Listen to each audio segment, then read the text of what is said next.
loose at that point, and I was kind of hanging on, but was hoping to get clear to the lead. But yeah, once the 38 got inside me, I was just trying to leave him room, and kind of the way the air works, I felt like it pushed me out a little bit, and by that point I was already too high and into Ricky, so caused that one.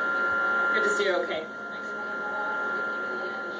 Fortunate ending to Kyle Larson's night as well. The 10 of Danica Patrick was also involved. She was checked and released from the Infield Care Center, as well as the 41 of Kurt Busch and the 21 of Ryan Blaney, all checked and released from the Infield Care Center.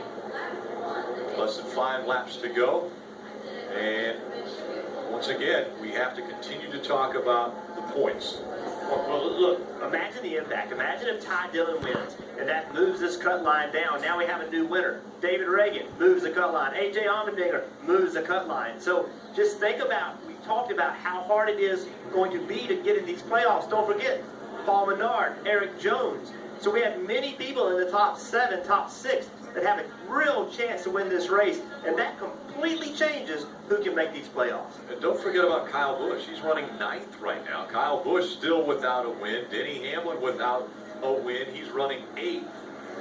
So quite a few drivers that could definitely jostle up what we're seeing here in the playoff standings. Well, it's easier to tell you who in the top 10 has a win. That's right. Because the list is so long. Stenhouse in 4th, Jimmy Johnson in 7th. There you have it. Everyone else in the top 13, 14, 15, 16. Everyone else in the top 16 is still looking for their first win of the season. And listen, how many times have you been down here, Steve, with a late race restart? This normally doesn't end well. We see how aggressive it's been to this point. Well, it's going to be 4, maybe 3 to go, coming to get the checkered. So the aggression level, as high as it's been, it's going to have to get even higher to try to win this race. Let's go back to Kelly. She is with...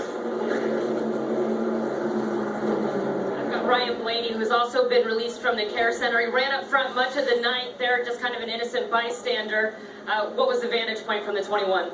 I don't really know what happened. I just saw the 42 get turned and get up in the air a little bit, and I just couldn't really miss him. I was already on the top, and I T-boned him, but it all happened pretty fast. I couldn't get out of the way, but I thought we had a really great car. We had to lead there for a bit, and we were racing hard. Everybody was racing really hard all night, and we got kind of shuffled out. I didn't pick a very good lane. I thought we were just working our way back forward, and that happened. So that stinks, but I can't thank Motorcraft and quickly and afford enough what they do. We had a super fast car, but it's the way it goes sometimes. So we'll go on to Kentucky. Thank you, Ryan. Well, Jeff, you mentioned it.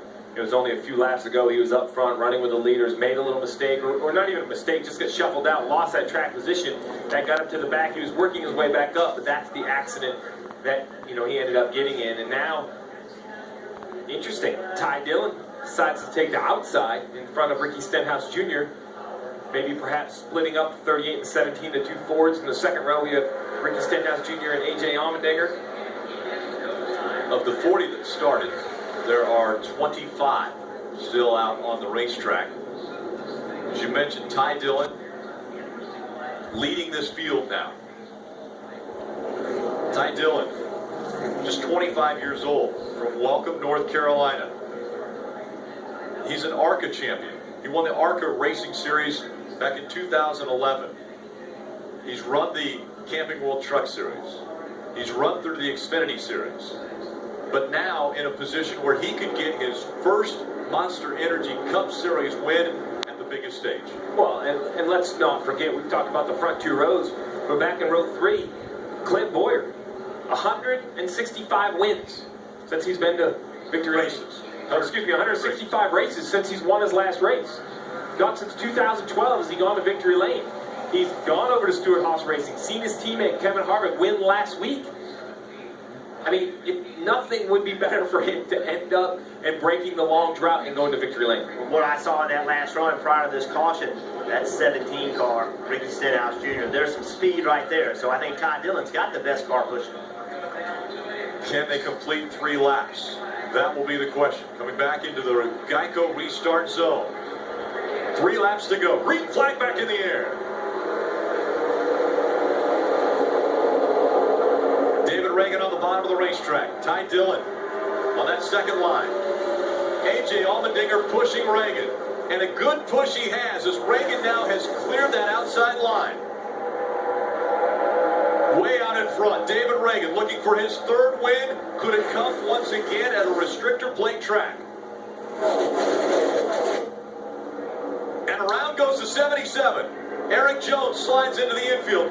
Also the 11 of Denny Hamlin goes around.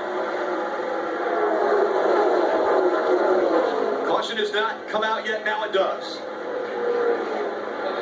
Eric Jones slid. Denny Hamlin slid. And it was David Reagan that is scored as the race leader now for the restart. And we will be going overtime. David Reagan did everything right to get that lead.